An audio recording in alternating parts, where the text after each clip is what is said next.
Okay, good morning, students. Today, in strategic management, in MBA fourth semester, we are going to deal the topic that is a very important topic that is known as what corporate power. Okay, we are going to deal today the term that is known as what corporate power. So, as we know that power is defined as the ability to influence others. And corporate politics is the carrying out of activities not prescribed by policies for the purpose of influencing the distribution of advantages within the organization. Okay, if we talk about the power, then power is what? Here we can come to know about the power. Then we can say that power is that on the basis of which we are going to influence the others, or we on the basis of which we are going to dominate on the others, not on the basis of politics or not on the basis of policies which is being made in the organizations, but on the basis of other factors. Okay, if we talk about the power, then we can also say that power from the viewpoint of strategic management is extent to which individuals or groups are able to persuade, induce or coerce others into following certain courses of actions. Okay, this is a very important definition. It is helpful to know the sources of power to understand and assess the importance of power in relation to strategic management. Okay, this is what a very important thing here in this power part, corporate power part. As we know that with the context of strategic management, power is what is the extent on the basis of which if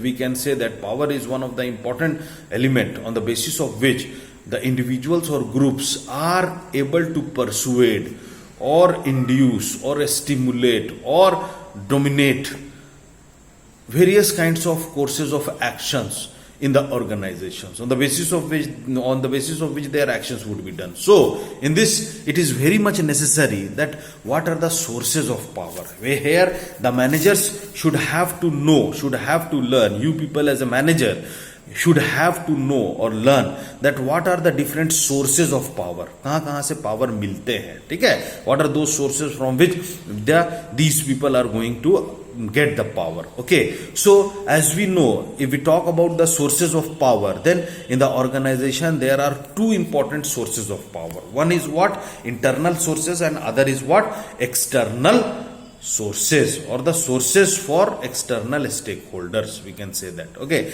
the first one is what? Internal sources. If we talk about the internal sources, then in the internal sources, the power from which we are going to get from the internal sources, that is what? Number one, hierarchical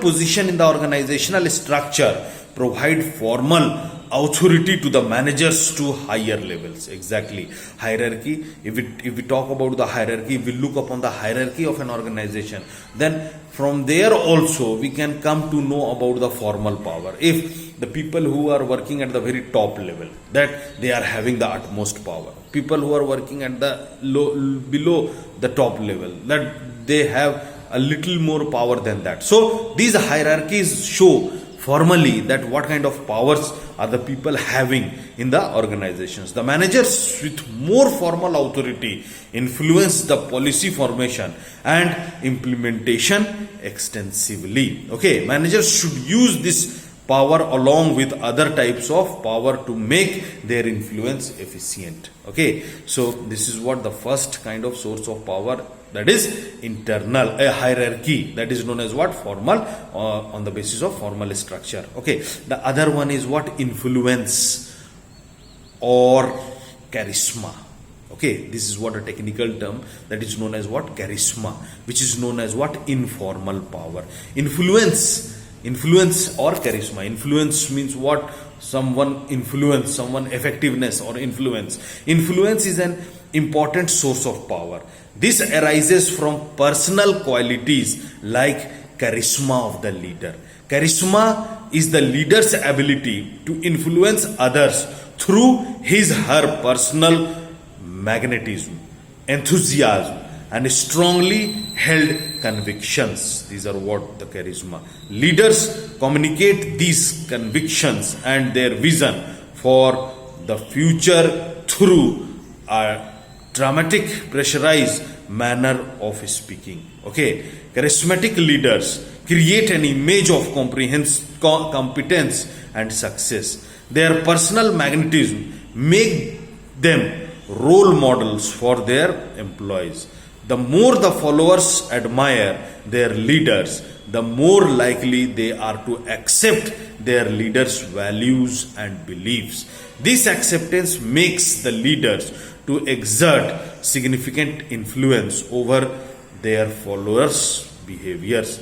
The charismatic leaders are more powerful during the period of organizational crisis and transition. Exactly, these are what charisma or influence. It means that it is the influence of someone to the others, that is known as what? Charisma, or the influence. That also generates a kind of power, and this charisma is a kind of personal ability which is known as personality, which attracts the persons on the basis of their magnetism. That is known as what? Charisma. From there also power is being generated. The third important internal source of power, corporate power, is what? Control of strategic resources. Exactly, control of strategic resources is an important source of power. The relative importance of different resources change depending upon the strategy and situation.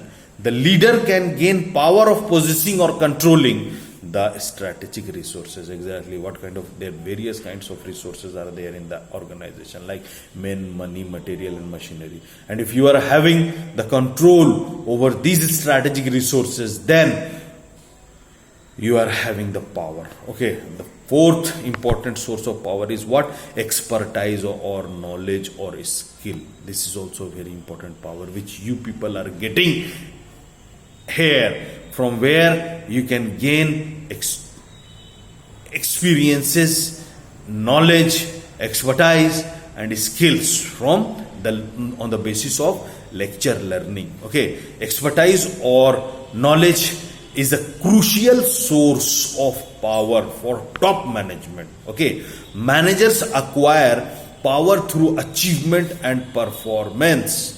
The better the achievement and performance, the greater will be the power of the managers. Expertise refers to a manager's ability to influence the behavior of others. The subordinates follow the managers as they believe that their managers have command and knowledge of the problems. Okay, the fifth important thing is what? Control of the environment. We are working in the environment. How much control we do have in the environment? Normally, events in the company and company's internal environment affect the company's performance. Some group or individual employees have more influence over events and companies' internal environmental factors. This can be a source of power within the company. Marketing and finance managers can control the important internal environmental factors. Therefore, they play a dominant role in the strategic management, whereas the human resource managers and production managers take a back seat. In this, we can say that control of the environment, how we are going to control the environment. Sixth important source is what? Exercising discretion. Exercising discretion. Discretion means what? Decision. Exercising discretion is the most significant source of power within an organization. Individuals, due to the nature and level of their jobs, desire power. These individual employees occupy different positions in the organization. Strategy is to be implemented by a number of individuals across the organization. These individuals use the power so derived in the process of strategy implementation. Okay, so these are what the important sources which come up as a internal source. Okay, the next important source of corporate power, that is the source for external stakeholders. Okay, that is a source for external stakeholders. Who are the stakeholders of the organization? Okay, if we talk about the shareholders, if we talk about the financial institutions, if we talk about the banking institutions, they private financing institutions, they are what? They are the stakeholders of the organizations. And what are the sources for external stakeholders? For them, what kind of power is being generated? Okay, the how they feel the power. For them, number one, resource dependence. Almost all external stakeholders like banks, financial companies, suppliers of raw materials, etc., derive power as the companies depends on them for resources. Exactly, all the companies are being dependent on these external holders, and these resources, dependence of the company on these resources, generate a kind of power in their stakeholders. The short term survival of the company is mostly dependent on any one of these stakeholders. Exactly, the other part of the power of stakeholders are what? Involvement in implementation. Okay, the importance has been shifted from manufacturing to the distribution. The distribution agencies have the power of knowledge about customers' tastes and preferences. Exactly, the agents or the agencies or the intermediaries, they are having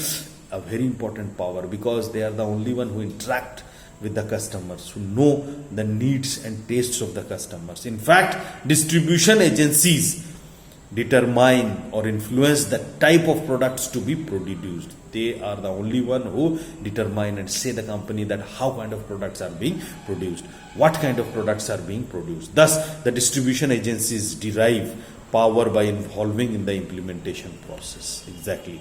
The third one is what? Expertise.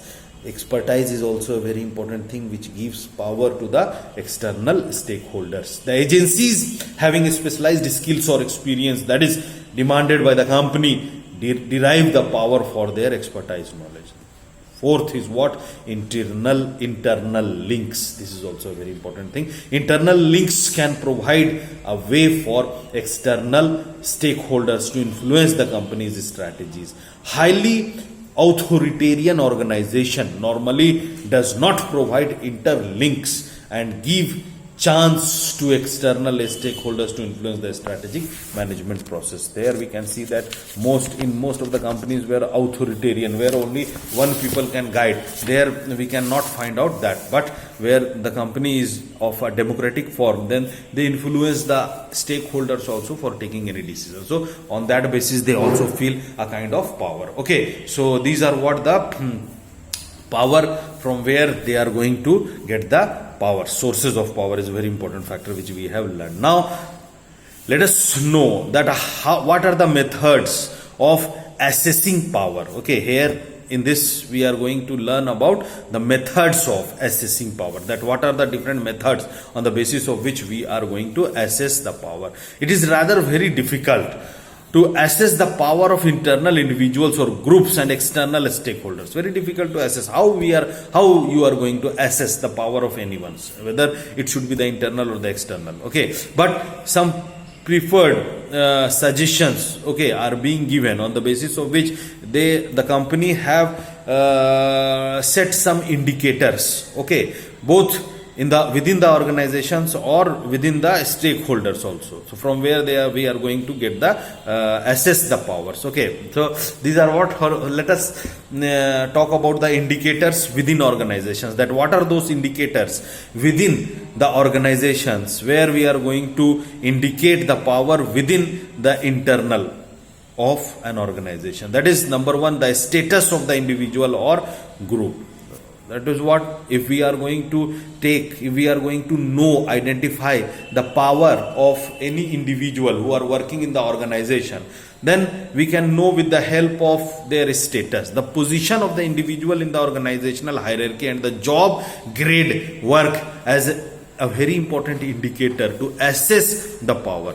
The reputation of individual or group compared to others can also be used to assess the power. Okay. The other one is what? The claim on resources. The claim of the individual or group for resources in terms of shares in budgets, number of employees, etc. can be used to measure the power. The resources of the least powerful group normally are eroded by the more powerful group. So this is what the claim on that, how we are going to claim on the resources. The third one is what? Representation in powerful positions. The power of the individuals and groups can be assessed by their representation in boards, committees, groups, teams, etc. That how much you are going to represent towards any boards. From there also your power is being indicated. Another one is what? Symbols of power. Power of individuals and groups can also be assessed through various physical symbols like size and location of offices, facilities like secretary, telephone, carpet, meeting tables, etc. If you are having various kinds of facilities and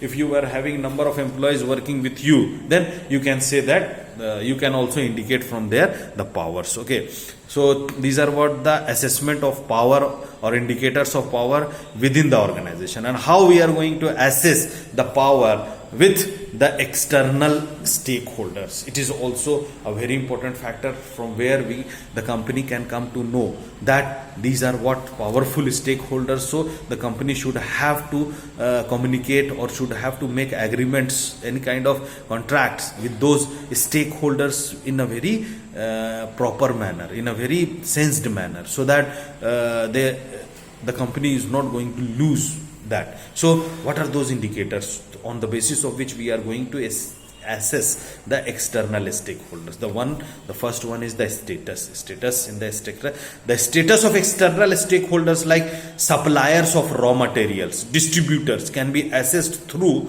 how quickly and to how extent their demands are met by the company. If we know that if we give orders to any of the suppliers, and that supplier, and if any one of the supplier, and that supplier is capable to give us supplies and financial aids very quickly, then we can say that it is powerful. As well as if we give our finished products to any of the distribution channel members or agents, and they sell the products immediately, they distribute the products at each and every corner of the nation, then we can feel that it is having a strong power. That is what the status of that particular personality, that is known as external stakeholders. The other one is what? Resource dependency. Resource dependency can be measured by the proportion of the company's business with a single distributor, proportion of raw material supplied by a supplier to the total raw materials required by the company, etc. Okay, this is what the resource dependent. The next one is what? Negotiating agreements. The power of the external stakeholders can be assessed through whether the stakeholders invited for negotiation is allowed to interact closely or treated at arm's length. Exactly how they are going to treat the company, what kind of treatment which is being given by them. That is what the negotiating agreements. From there also the power of any individual is being assessed, stakeholders is being assessed. And the fourth is what? Symbols. Symbols are equally valuable chains. Exactly. The symbols that are used to assess the power of external stakeholders include the level of manager that deals with the stakeholders, whether the management team wine or dine with the stakeholders. That these are what the assessment, the assets or the power of the stakeholders, that what kind of management levels, what kind of level of stakeholders they are having with the companies. Okay, that is from there also we are going to assess the power. Okay students, today we have learned a very important topic in the strategic management, that is known as what? Corporate power. Okay, thank you to all of you.